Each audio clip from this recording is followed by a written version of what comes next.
Hey everyone, welcome to this explainer.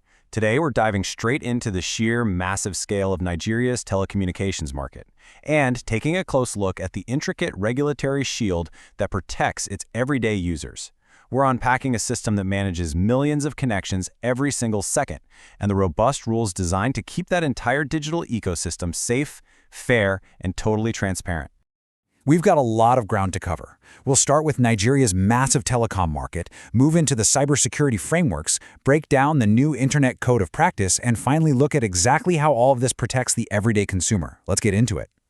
All right, part one, Nigeria's massive telecom market and how they are scaling this incredible boom. Check this out. As of Q4 2025, we are looking at nearly 180 million total active subscriptions. 180 million. To put that into perspective, that creates a teledensity of over 82%.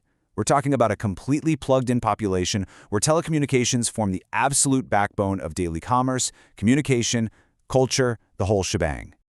So, how does that massive pie get sliced up? Well, MTN is the absolute heavyweight here, holding just over half the market at 51.7%.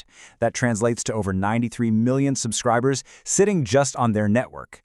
Airtel is right behind them, holding a super solid 33.7%, managing roughly 60 million users. Then you've got Glo at 12.4%, with Tito scooping up the remaining 1.8%.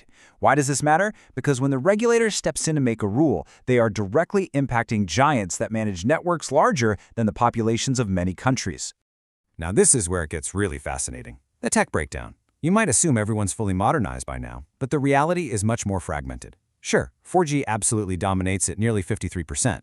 But look at this. Legacy 2G technology still holds a massive 37% footprint. Meanwhile, those ultra-fast emerging 5G networks are sitting at just around 3.8%.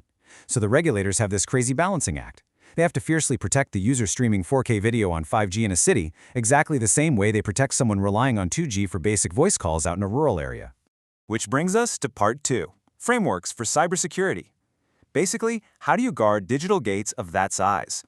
When you have almost 180 million active lines, unregulated SMS traffic is, frankly, a nightmare. It's a total playground for spam, rising fraud, and data breaches. So what's the fix? Centralized digital bouncers. Specifically, a mandated A2P, that's application-to-person SMS firewall. Think of it as a mandatory checkpoint. It enforces routing, encrypts the traffic, and literally filters out the spam and fraud before it even has a chance to ping your phone. Plus, it standardizes the tariffs. It is a foundational shield, basically a bulletproof vest for your digital inbox. Moving right along to part three, the Internet Code of Practice, the rules of the open web. All right, so released in early 2026, this revised code establishes one absolutely foundational law for the Nigerian internet. It has to stay open. Under Sections 4.2 and 146.1, ISPs are legally bound to guarantee transparency and non-discriminatory access. That means absolutely no blocking and no throttling of lawful content, period.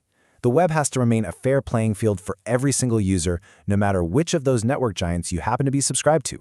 But hey, we live in the real world. Things go wrong. And when a data breach happens, a very strict regulatory countdown begins. The second a breach is detected, the clock starts. The ISP has exactly 48 hours to notify you, the affected consumer, and guess what? They have that exact same 48-hour window to report the incident to the commission. There's no sweeping security failures under the rug here. It forces a rapid, transparent response to protect your personal data. And it's not just about reacting to bad stuff. The code forces ISPs to play on offense. They absolutely must offer robust parental controls and actively implement hard measures to block child sexual abuse material. If the commission flags harmful content, the operator has 24 hours to take it down, no excuses. And this is a really cool modern twist. ISPs now have to be completely transparent and tell subscribers whenever they are deploying artificial intelligence on their networks. The rules are literally evolving in real time right alongside the tech.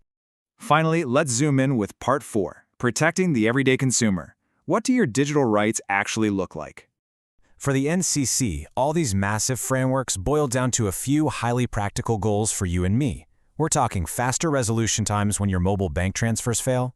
We're talking vastly improved quality of service, so fewer dropped calls and better overall network resilience. They're demanding simplified, transparent tariff plans so you actually know what you're paying for without the hidden fees. All of this works together to guarantee a digital experience that's actually safe and reliable. And they've actually handed you the keys to control this. The regulator harmonized these super practical shortcodes across every single network. It doesn't matter if you're on MTN, Airtel, or Glo, these numbers are your tools. Punch in 2442 and you activate the Do Not Disturb registry to kill annoying marketing spam. Unhappy with your service? Dial 3232 to seamlessly port your number to a new network. Need to handle your secure SIM registration? That's 996. Memorizing these 3 numbers literally upgrades your digital armor on the spot. Which wraps up our explainer today, but it leaves us with a pretty massive question to chew on. We've just seen how incredibly comprehensive the current rules are. But as 5G network adoption accelerates and artificial intelligence gets woven even deeper into the very core of these communication systems, how are these digital shields going to have to evolve to protect the next billion connections? How do we secure the future of our digital lives when the technology itself is learning and changing by the second? It's a wild challenge for regulators, operators, and us as users.